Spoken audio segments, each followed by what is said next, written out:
Assalamualaikum warahmatullahi wabarakatuh. Kenalin, nama aku Cindy Tiel Makromah dengan NIM B93218165.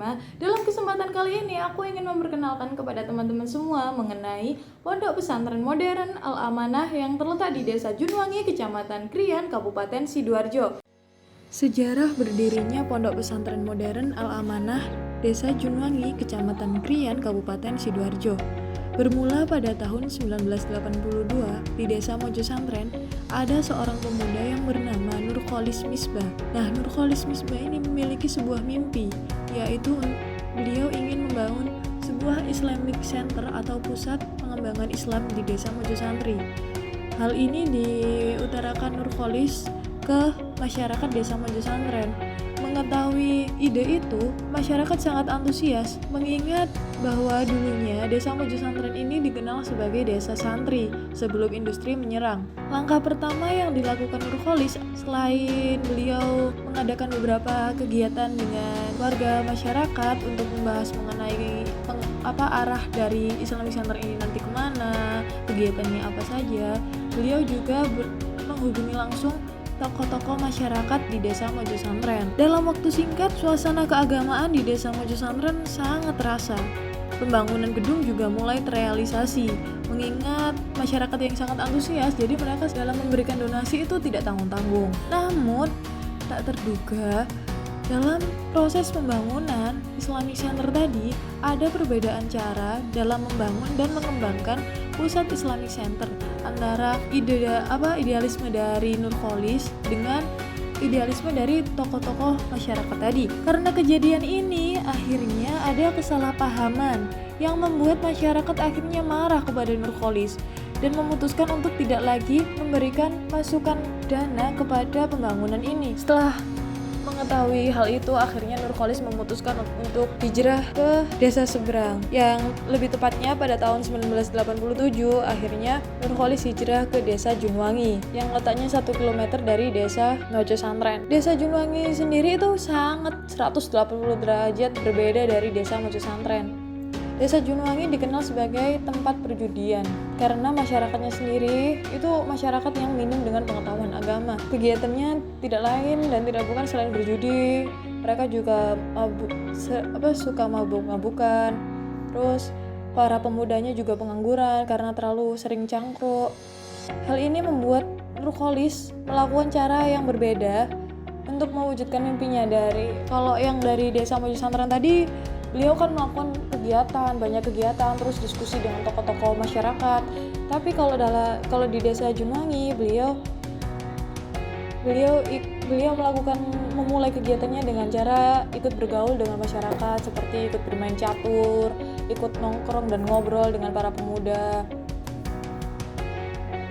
Selanjutnya, setelah dirasa beliau sudah kenal dekat dengan masyarakat Desa Junwangi, beliau juga tidak lupa memberikan contoh dan teladan yang baik, seperti ikut meramaikan musola dengan sholat berjamaah. Yang sebelumnya yang di Desa Junwangi yang sholat jamaah itu cuma takmir masjid sama putranya, kali ini sudah ada Nurkholis, ketambah Nurkholis sama istrinya, yakni Ibu Rifatullah Muda.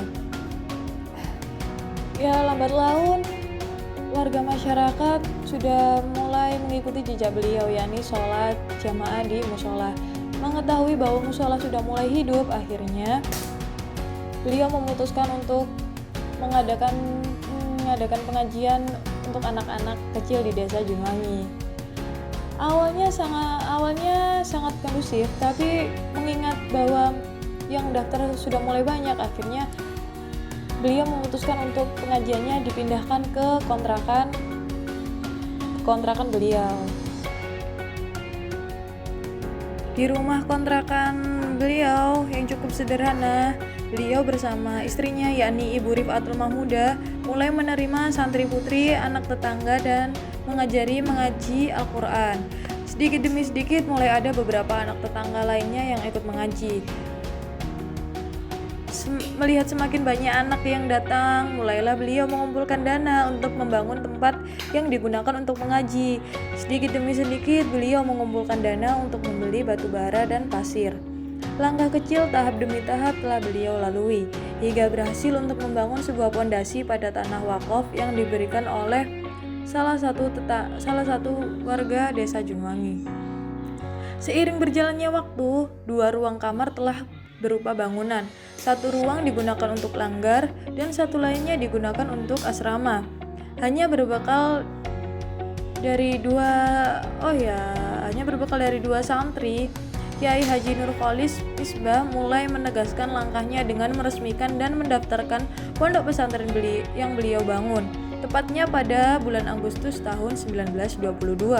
Pondok Pesantren Modern Al-Amanah telah terdaftar di kantor Departemen Agama Kabupaten Sidoarjo.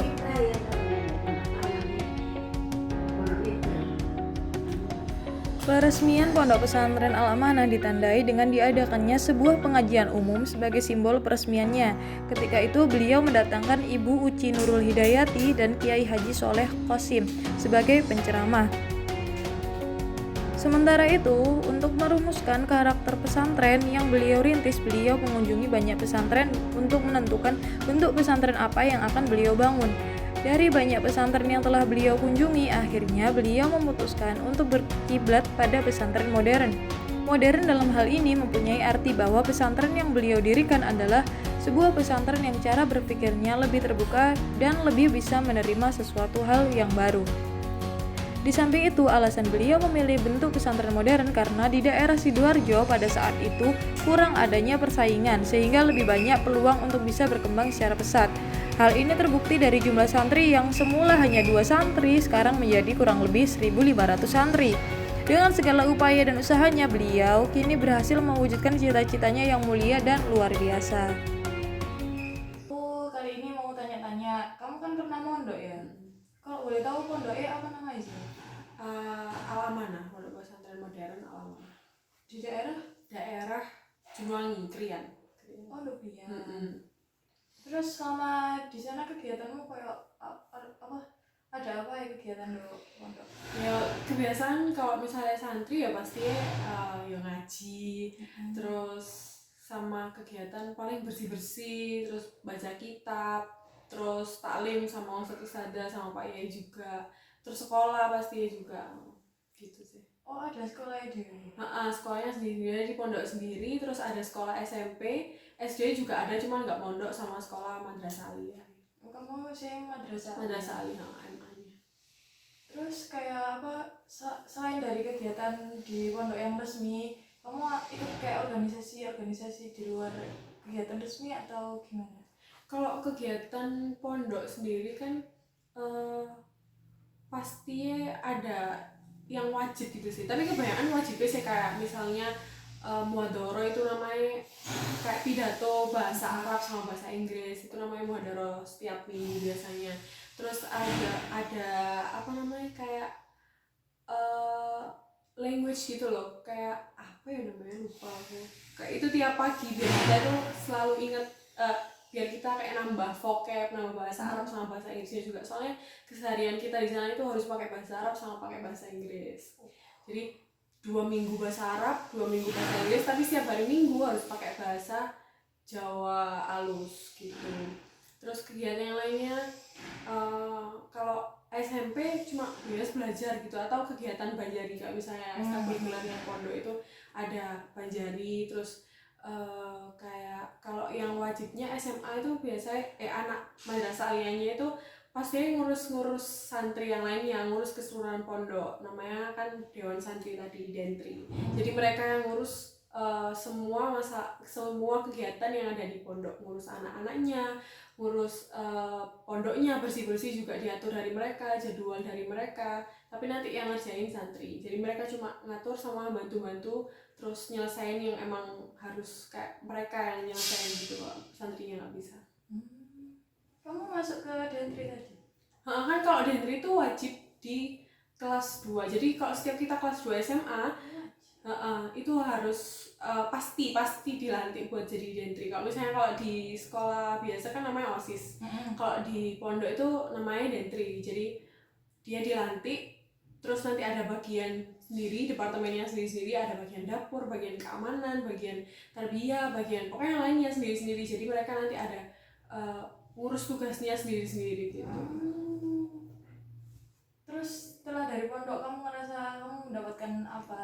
Ada yang beda nggak dari sebelum kamu mondok sama setelah kamu mondok? Pasti ada sih, cuman ya meskipun kadang nggak terlalu kita kan kayak misalnya anak muda kan pasti ya gitu sih kelakuannya ya, cuman pasti dapat. Kalau misalnya kita sekolah biasa di luar terus habis lulus ya yang didapat ilmunya gitu-gitu aja. Tapi kalau misalnya dari pondok mungkin dari luar kita kelihatan kayak gak anak pondok, cuman dari dalam kan kita tahu oh anak pondok itu seperti ini, ilmu agama yang benar itu seperti ini kayak gitu. Jadi kita lebih mendalami dan tahu aja. Berarti apa tadi yang di pondok? Oh ya, di pondok ada layanan kayak bimbingan konseling nggak? Kalau layanan bimbingan konseling itu cuma ada di sekolah sih. Kalau di pondok itu kan kalau misalnya kalau BK kan urusannya kayak sama kayak kedisiplinan gitu kan ya. Kalau di pondok kan emang harus disiplin tiap hari. Kalau misalnya salah, kalau misalnya tadi kan ada penggunaan bahasa sistemnya 2 minggu sekali itu kan. Kalau misalnya kita salah bahasa, kita pakai bahasa Jawa di hari Minggu bahasa Inggris, nanti kita kena hukuman sama dengan santrinya tadi, danerinya yang ngurus. Terus ada poin-poinnya juga. Kalau misalnya poinnya udah parah, jadi dia nanti bakal dibawa ke ustadz. Kalau emang udah parah banget nanti bakal dibawa ke dalam di rumahnya Pak Yai, langsung ke Pak Yai. Gitu.